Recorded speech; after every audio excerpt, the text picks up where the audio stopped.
वाटतं की तुम्ही जर इथे नसता आलात घराबाहेर, तर यंदा कोण यायला पाहिजे होतं घराबाहेर असं तुम्हाला विचारलं तर? हेच विशालच. विशाल जरा खूपच जरा ॲटिट्यूड मध्ये येतोय ते बोलणं ते.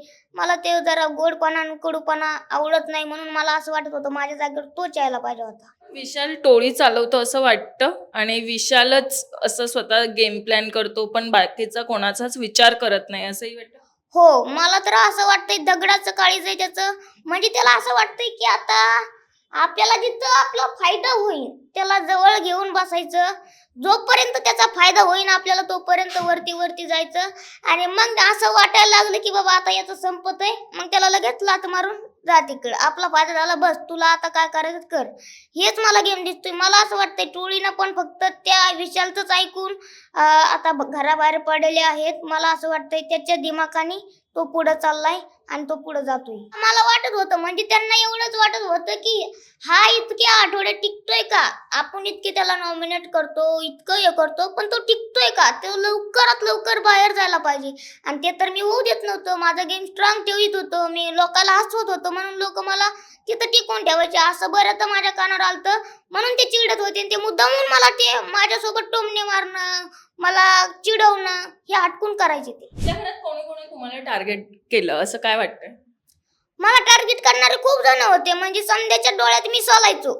मी ज्या टायमाला बिग बॉसच्या घरात आलतो त्या टायमाला मी संध्याच्या डोळ्यात सोलत होतो की कशाला बोलवलं याला. असं लोकांचं मला असं जाणवते बरं का. त्या घरातले सदस्य एकतर सागर दादा, परत एक विशाल, एक रुचिता, एक प्राजक्ता, एक असं या लोकांना वाटायचं.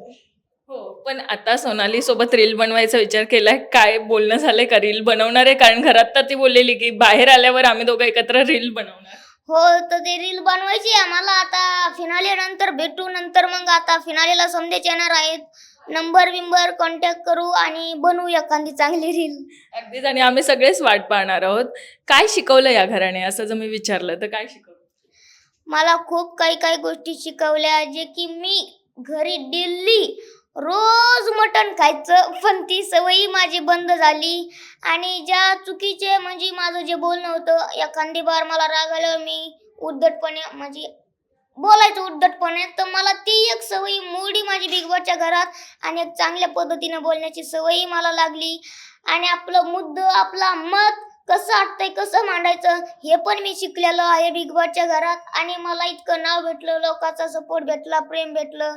आणि इतकं नाव अख्या एका एका घरात माझं नाव गेलं जे मला बिग बॉसनी दिलं. मला इज्जत दिली बिग बॉसनी, याच्याबद्दल मला खूप भारी वाटतंय. ओके, आणि या घरातनं बाहेर आल्यावर या व्यक्तीशी मैत्री अजिबात ठेवणार नाही असं व्यक्ती कोण आहे?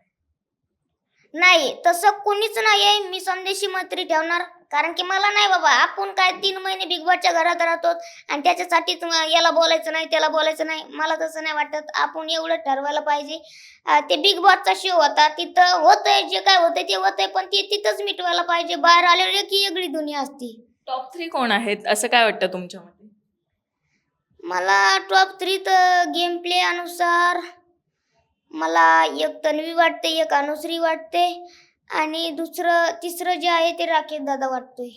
मराठी मनोरंजन सृष्टीमधील मालिका, चित्रपट, नाटक तसेच कलाकारांबद्दलच्या नवीन अपडेट्स जाणून घेण्यासाठी नक्की सबस्क्राईब करा इट्स मज्जा मराठी या आपल्या नवीन यूट्यूब चॅनलला.